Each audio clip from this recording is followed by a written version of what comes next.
All right, team, welcome. So this is a preliminary video about strategy. I just wanted to make sure I put it all in print, but the video is a much better way of explaining things. So let's just look at who we are. We're Spain, we're France, we're Italy, we're Austria, and we're Russia. Now, I'll say this, geopolitically, strategically, in terms of, geography, we're doing great. This is a good position to be in. And here's why, in my opinion. First of all, Spain doesn't need to build any forts because the only way anyone can get to Spain is if Great Britain can muster their forces and attack them down into here, which they can do, but that's a lot of time in the water. And I've said this before, that distance is defense. The further away they are, the more you are defended against them. And then when you add water into it, it just makes it even exponential. It's like, you can worry about them, but I wouldn't worry about them too much. If I'm a strategist on the other side, I'm not saying, hey, our good plan is to run a bunch of people into the water to move really slow for a long, long time and then eventually get there. I've talked about that on my channel before. It's like taking chess pieces off the board. Like, hey, I'm going to take off one of my power pieces. Don't worry, I get to get him back later. 10 moves later, I get to get him back and he'll be a little stronger. No, it's just not a good strategy in my opinion. So I don't defend against it. I think Spain can attack down into Morocco with everything. Now, what does that mean? It probably means mustering them either secretly behind the lines where they can see you, mustering them together. You wouldn't muster the guys that are out here on the front, right? I mean, having them run away would be weird. But muster the other 70 here, and then as you attack in, bring in those other 30 and just smash, right? And the other thing is, pay attention to the forts. If he's building forts here, which I promise you, if Morocco has a brain, he will build a fort here, right? So if he's building a fort there, maybe attack over to here or here or here. There's a lot of options there. And the thing about this game, without gold marks, you can't just build a fort. You can't just, hey-oh. So I was even thinking, if you're Spain, you might muster to over here, right? You might muster to here and then just throw a hammer straight down into one of these territories, because I would not build a fort here or here. So again, if you're Spain, think about it. You're a good player.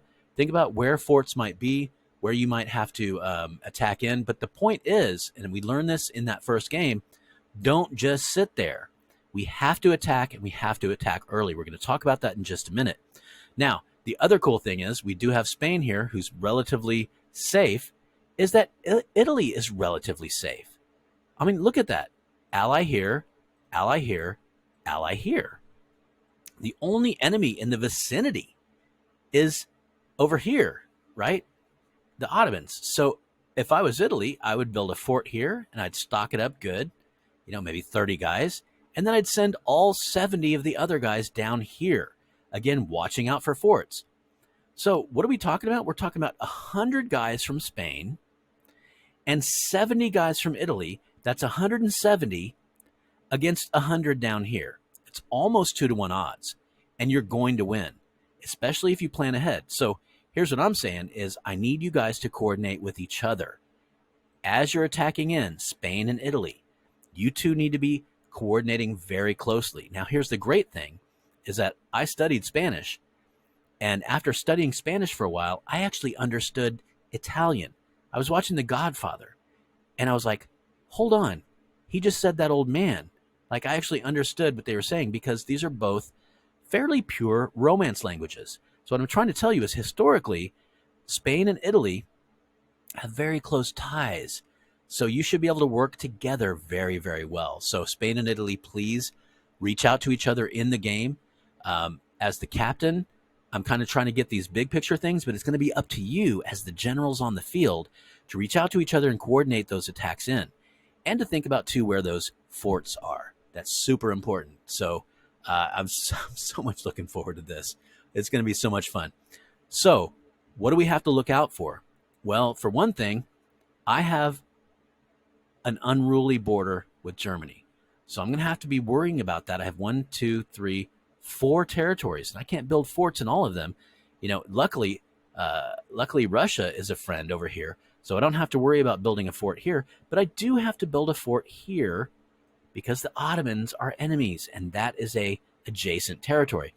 So I'll have to build 1 fort back here just as a contingency, and then I'll have to. I feel like me and Germany are going to be playing cat and mouse here just a little bit. Don't forget, there's a fort here, so France is protected.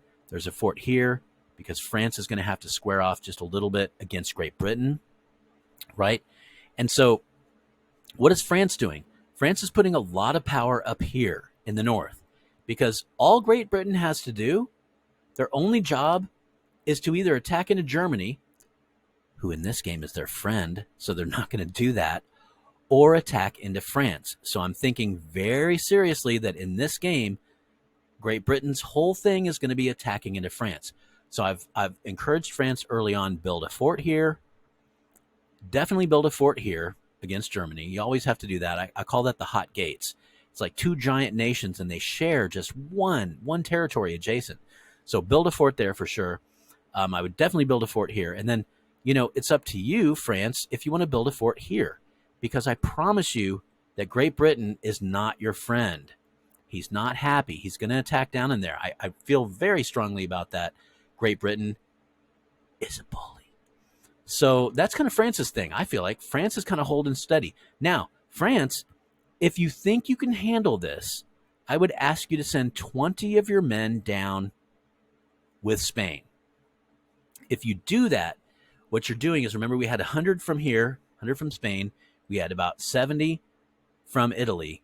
If you send 20 more in, that's basically 2 to 1, right? That's 190 to 100. And to me, that locks up our entire Morocco campaign. Watch the video that we just played and lost, and tell me what happens when they lose one of their 5. They lose the game. That's what happens. And think about what we gain. We gain energy resources down here. We'll talk about that in just a minute, because that's an important component. So as far as what Russia has to do, I feel like just a fort up here and a few guys, a fort down here and a few guys, and then concentrated power here threatening into Germany. What I'm going to do is put a fort over here against the Ottomans and stock it with some guys, and then again, concentrated threat to Germany. All right, so the point here is being threat. Don't forget, there's a little bit of stack over here putting threat on Germany. So Germany's feeling the pressure from 3 sides, right? And that's important. We kind of want to make sure and keep that pressure on because Germany is a powerful country. And he's backed by 2 relatively safe countries.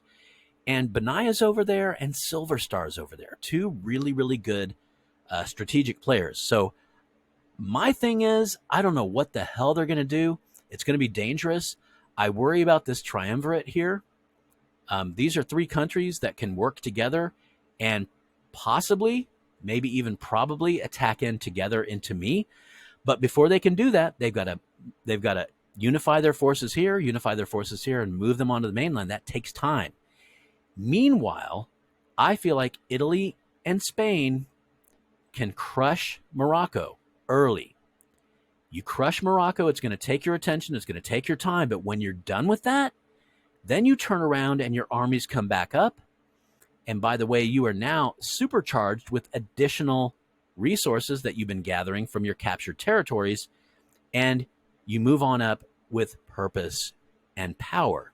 Meanwhile, we try to hold our own. And I feel like, honestly, as Austria-Hungary, I'm a little bit freaked out in the way that this map has sort of worked its way up, that I do see this this sort of arrow that's pointing at me from these three countries, pointing down into my country. But you know what? That's why I think the first thing I'll do is build a fort right here at the tip of the arrow. So there's a lot going on here, guys, and I encourage you, please comment. Let me know what you're thinking. Every single country, Spain, Italy, France, Russia, your country. You're there. You're looking at your men. You're looking at your defenses. You're looking at your borders. And you have a better sense of that than I ever could. So please communicate with me. And again, please communicate with each other. I would say in particular, Spain and Italy really need to communicate with each other here. France, if you could spare that 20 guys to come down here to finalize the deal, that would be great. And France, if you feel more comfortable defending yourself up here against Great Britain, that's cool too. I really do think that Italy and Spain can handle this on their own.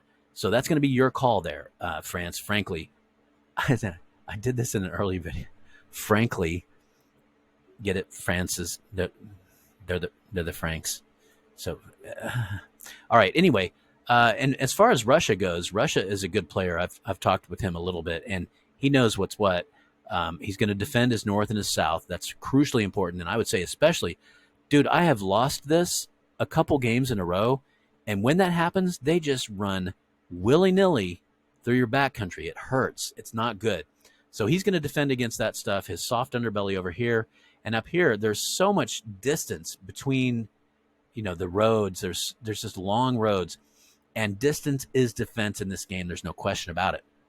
All right, so that's it. You watch this video as long as you want until you get the info you need, and then you can delete it or pause it or whatever. But that's our plan so far. So let's just see what happens, guys. I'm excited. This is going to be a fun game. Again, our initial objective is to destroy Morocco, to defend northern France, and to put pressure on Germany. That's it, right? So let's do this, boys. It's going to be fun. I'm super excited. Adios, amigos.